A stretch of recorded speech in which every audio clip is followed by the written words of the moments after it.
host, Richard Herring! Thank you. Good afternoon, and welcome to yet another instalment of Twttin. I despise you. But we do love receiving your letters, drawings, and death threats here at the show. This week I got an email from Timothy Masterson from Scotland, who asked, how do you come up with the sketches for That Was Then, This Is Now? To be honest, it sounds like you're just making them up as you go along. Well, it's nice to know it at least sounds so effortless, but believe me, young Timothy, it takes a heck of a lot of work. Me and the team generally leave the writing of the show until the night before the recording, just in case any new historical events are discovered at the last moment. Then we trawl the internet for stories that happened this week in history, which we compile on what we in the radio biz call a piece of paper. Like this piece of paper here. The first item of the stuff we found this week is 17th of September 1577, Peace of Bergerac, signed between Henry III of France and the Huguenots. Now, me and the team will sit around struggling to think of a humorous angle on the Peace of Bergerac. Surely there's nothing there. You'd have to be a genius to think of anything for that. So, luckily, though, we are all genii. And eventually one of us, usually Danny... Hi. ...will say... Hold on. Bergerac.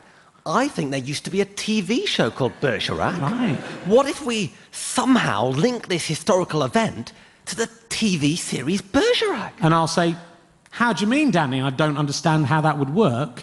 And then Danny will say... And then go quiet for a bit. Then more time will pass, and someone else, maybe Dan... Hello. ...will say... Well, maybe Henry III is a big fan of Bergerac, but the Huguenots hate it, preferring the adventures of Shoestring, and then, oh, I don't know, they have a war or something. And I'm like, hey, Buster, slow down. This is comedy dynamite. Let me write this down. Then somebody, maybe TV's Emma Kennedy... Hello. ...will say... I said that about half an hour ago and you just ignored me and said it was rubbish. And I'll say, shut up, you're just the girl one. What do you know? Then I'll ring Christian... That's me. ...and say, can you and the guys work up the Bergerac theme tune? And he'll say... Well, we are highly trained musicians, but if that's how you want to employ us, it's your dollar. And then I'll say, brilliant, we've got a show, see you in the studio tomorrow, and we'll try and make something up based on that.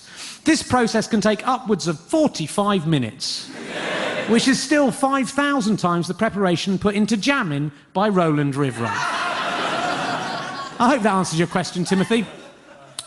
Is that 27 minutes yet? No. You're kidding. Well, in that case, I'd better introduce the show's cool pop band. It's Christian, Reilly and Bismarck.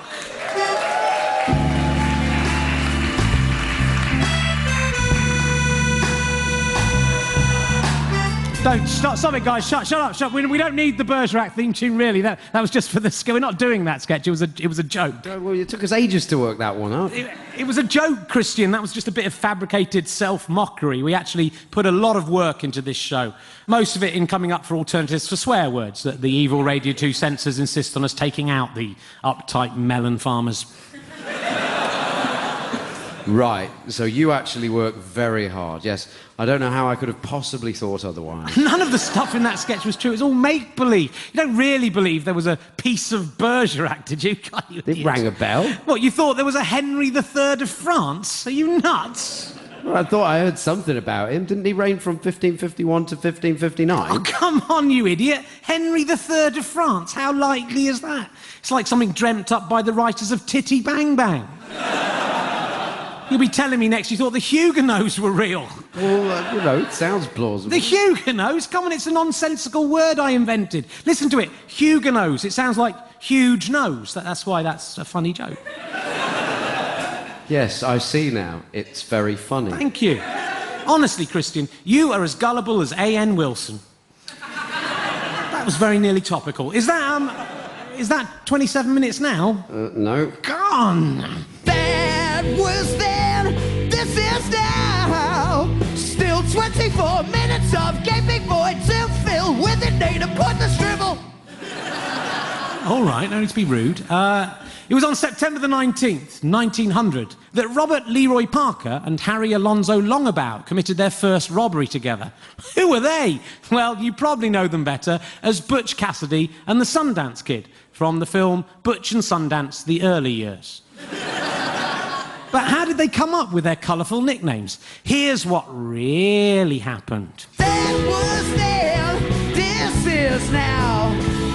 What really happened? So, before we go out and do our first robbery, we need some nicky names. So, first you, Harry Alonzo Longabout. Not a great name for an outlaw. We're going to call you the Sundance Kid. Sorry? The Sundance Kid. That's like your nicky name. I'm the Sundance Kid. I'm a desperate homicidal criminal. Yeah, you've given me a name that makes me sound like a child who prances around in the sunshine, or worse, someone who dances with someone's son, which is looked down upon even in the Wild West. Just call me Harry or Mr. Longabout. Either of those will be fine. Oh, don't be like that. It took me ages to think of the Sundance Kid. It's just a bit fruity, you know, for a tough guy like me. Oh, shut up. You are the Sundance Kid. Can't I at least be the Sundance grown-up man? No.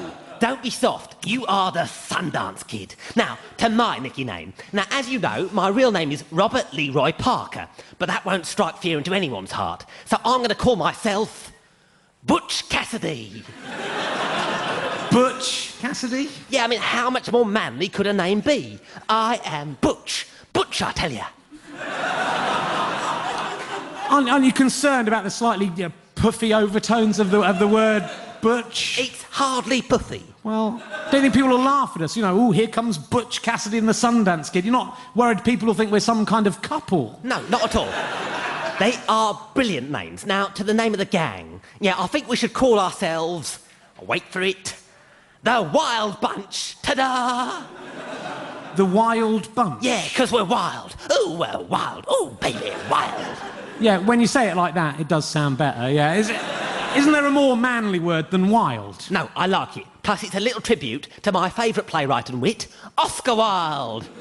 There's only one thing in the world worse than being talked about, and that's not being talked about. Oh, she slays me. You know he's a homosexual, right, Oscar Wilde? Do you have some issue here? Look, we can say we're wild, but do we have to be a bunch? You know, it's like bananas or... It's not very intimidating, is it? At least the Wild Gang, or the Wild Desperados, or the Wild Really, Really Scary and Heterosexual Men. Look, all right, if you don't like that, how about the Hole in the Wall Gang? Hole in the wall? Are you serious? You know what goes on in the toilets these guys hang around in, don't you? You must know what a hole in the wall alludes to. Why not just go the whole hog? Why not call ourselves the Bum Bandits? What about... Oh, yeah, no. That is a good idea, actually, because it works on two levels. We're bandits who are bums, but... You don't think a bunch of wild men living in the mountains together with no women, led by a couple called Butch and Sundance, who would jump off a cliff for each other if the moment arose, and who have an interest in holes in the wall, might be seen as being just a little bit gay? But we are gay, Sundance. That's what brought us together, our love of blowing up trains and sodomy. I know, Butch, but we don't have to advertise it quite so much, do we? I just don't think the world is ready to accept the idea of two cowboys who go off into the mountains to make bareback, broke-back love. I just don't think... Well, maybe not yet, Sundance, but who knows? One day. Until then, though, it's our secret, OK? Of course. All right, let's shake on it the old Wild West way. Ooh, actually seems a shame to waste that. The 19th of September 1928 was a cinematic landmark. Mickey Mouse made his screen debut in Steamboat Willie. We're lucky enough to have with us a man who remembers the first showing of Mickey Mouse in this country. Please welcome Eric Woodbine. Hello there, Mr. Herring. Hello, pleasure to be here. So, Eric, what can you remember about that first Mickey Mouse cartoon? Things were hard in them days. It were during the Depression, so when that cheery little mouse come on screen doing his little dance, bobbing up and down at the wheel of that ship, no one in the cinema could believe what they were seeing. I turned to my dad and I said, bloody hell, is this supposed to be funny? And he turned to me and he said, I think that's what Walt Disney was hoping, but he's sadly mistaken. I've had more entertaining hernias. Jesus. Oh, it were rubbish. It were an insult to everyone's intelligence. People were getting furious. They were throwing stuff at the screen. You know, they were shouting out for something else to happen, you know. But no, just a mouse at the wheel of a steamboat, bobbing up and down, looking pleased with himself, hour after hour. It made me angry just to think about it. Still, you know, what about a plot? What about some sort of character development? What about a cat arriving and ripping him to pieces, you know? What about some ladies arriving and lezzing up on the deck? No, just that stupid, rubbishly drawn, smug rodent bobbing along like a twassock. Even tiny children found it brain-achingly dull. Well, it's an interesting insight there. Mickey Mouse, always been tedious. Charlie Chaplin, too. He's about as funny as all of Bo Selector put together.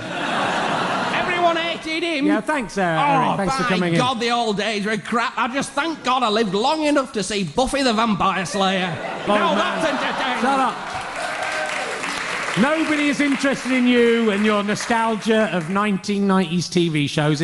It's time for a song. Oh, God, our music were awful as well. Gracie Fields. Did anyone enjoy that cack? It's Christian, Reilly and Bismarck. Shut up. On September the 19th, 1970, the Velvet Underground released their seminal album Loaded, and this is our tribute to this very influential band. I can't stop writing songs about heroin. I try and I try, but I can't, because when the royalties come flooding in to my bank account, and then I wanna write them again and again, and all of the lyrics rushing in my brain, it makes me feel like I'm a man. I try to stop, but I can't. I try to stop writing songs about heroin. I'm waiting for my man at the store to sell me a pad and a pen. I got $2.50 in my hand. The queue at the checkout never seems to end, so I just start writing there and then, but the ink won't come out of my pen.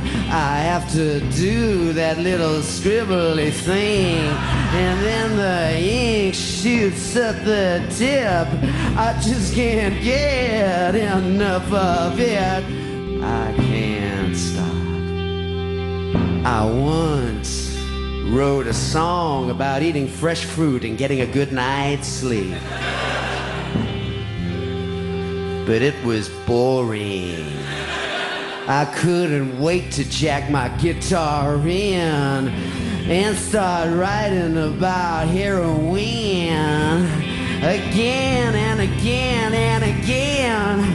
I try to stop, but I can't. Oh, I try to stop.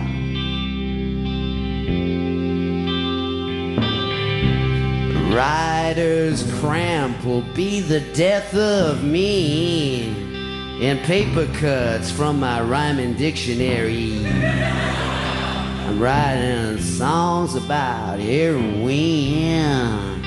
I can't stop writing songs about heroin till I wind up dead. I'll try to write about methadone instead.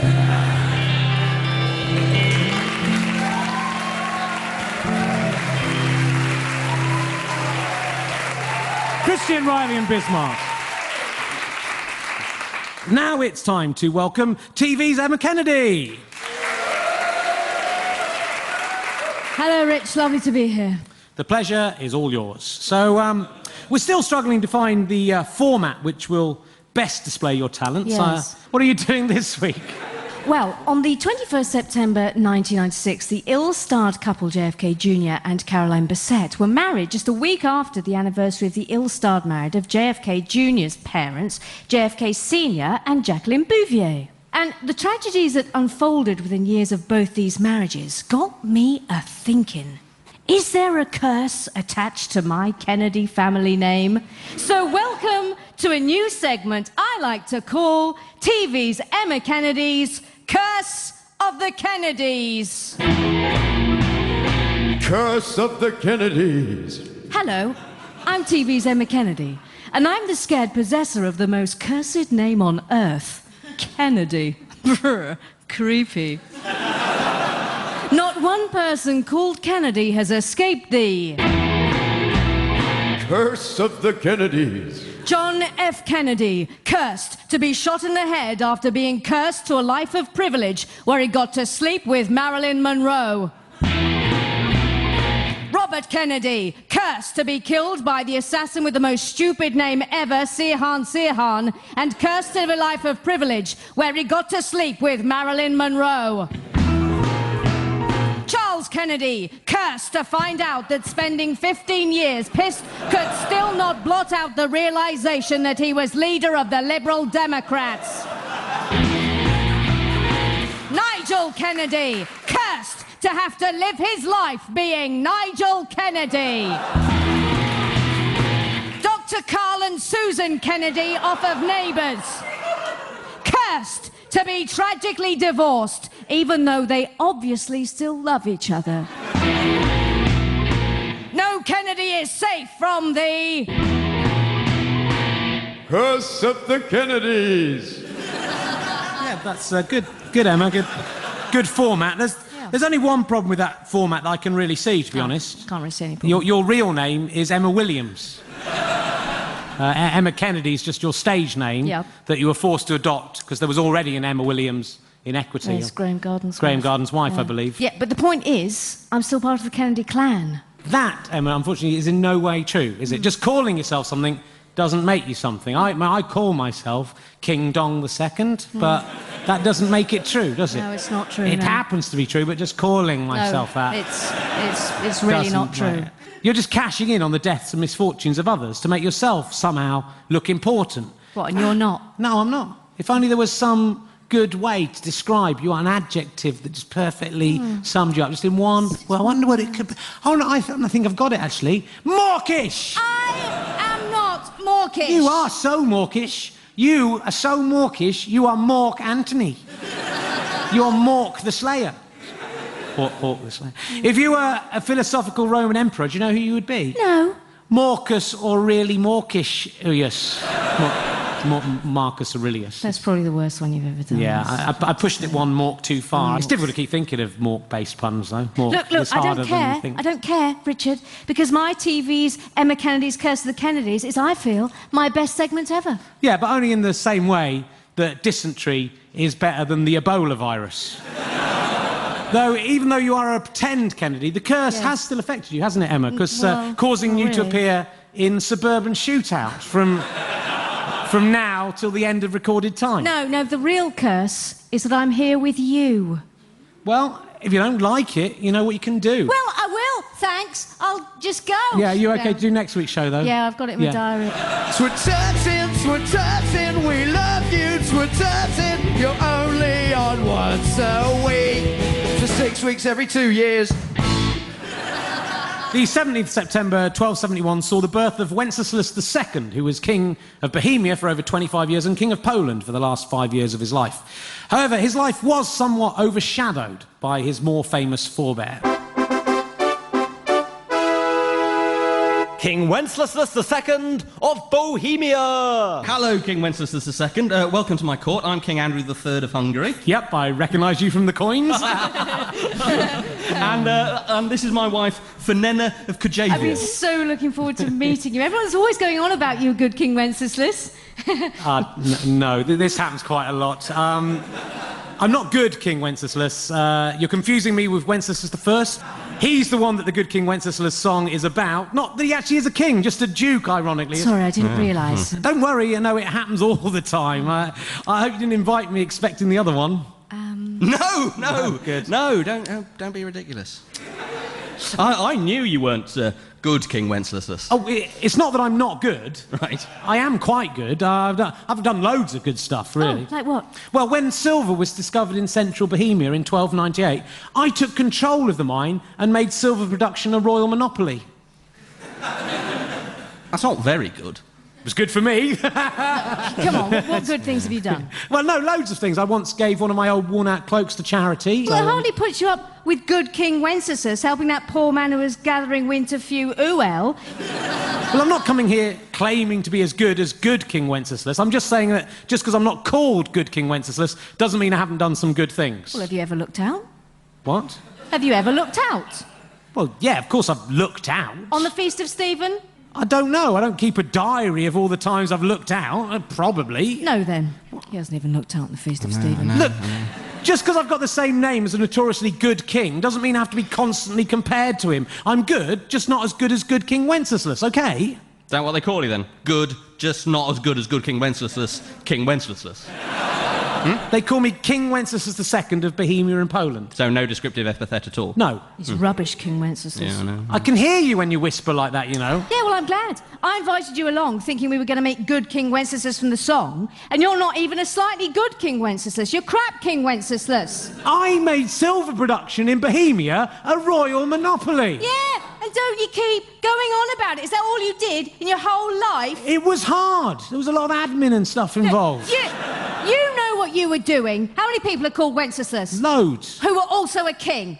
Well, at least 2. Yeah, you've called yourself that on purpose, I haven't. knowing that people would think you were good King Wenceslas, and you'd get invited to loads of parties and stuff for free, and perhaps pull girls. I didn't think. It's just my name. I can't help that. No, don't give me that. If you were going to do that, you should be polite enough to at least come along and do some good things at the party, like a magician or a balloon animal person. That's what you should have done. And at the very least, you should sing the song. Yeah, like a tribute act. You know, like the bootleg good King Wenceslas. Yeah, but no. Instead, you come here showing off about your silver mine, Good. eating all the canapé. Just get out. Go on. I tell you who you are. You're awful, greedy, and frankly, slightly smelly King Wenceslas. Don't be rude. Come on, out you go. Go on. Go on. Oh, thank God he's gone, awful man.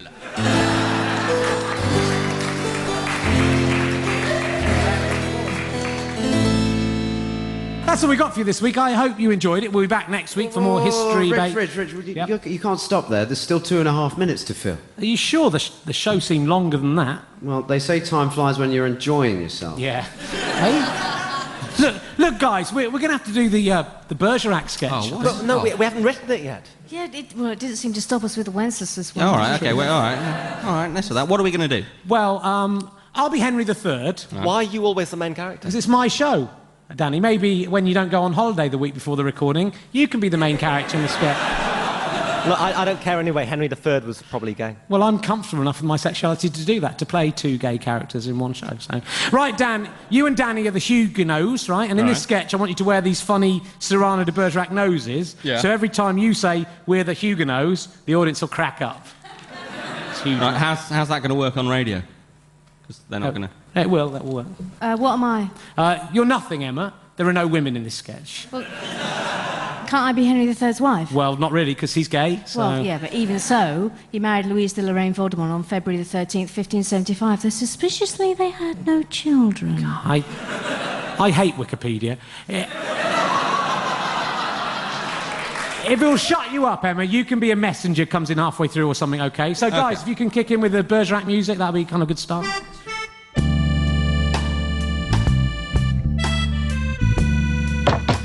Come in. Alors, Henry III of France, we are the Huguenots. Ah oui? How amusing.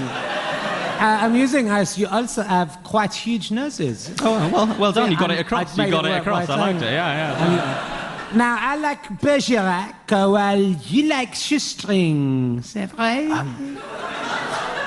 You're meant to be French. That is French. And anyway, his mother was Spanish, so No, it works his out. mother, Catherine de Medici, was Italian. I hate Wikipedia. Same difference, though. It's the same. So, yes, that is right. But we Huguenots Big noses, remember? That's Big why nose, that's big French. nose. Big nose. like shoestring. Oh, that's interesting. Is that it? No, still a minute and a bit. You're kidding. Why can't you see that the Jersey-based detective adventures are infinitely superior to the Bristol-based investigative journalist storylines? Because they aren't. We've got huge noses. That won't work. It's not going to work again. You can't do the three. Oh, look, a messenger. Thank goodness. Greetings, sire. I have a message of some import. I would be interested to hear. This is the message. Still 45 seconds. Read the credits. That was then, this is now, was performed and made up as they went along by Richard Herring, Dan Tetsell, me, Emma Kennedy, and Danny Robbins, who is last because he went on holiday the week before this show was recorded. Music was provided by Christian, Reilly and Bismarck, who were Damien Caldwell, Martin Kane and Charlie Brown Turner. It was produced by Evil Queen Liz Anstey, the third of Bohemia, and was a Cellar Door production for BBC Radio 2, and also Shoestring is Best. Okay, Thank you. okay, good. That applause has added valuable seconds onto the show. Okay, let's end this dispute, my huge nerds friends. Yes. Yeah, that's got to be 27 minutes. Come on, yeah. Not quite. 27 minutes is coming up right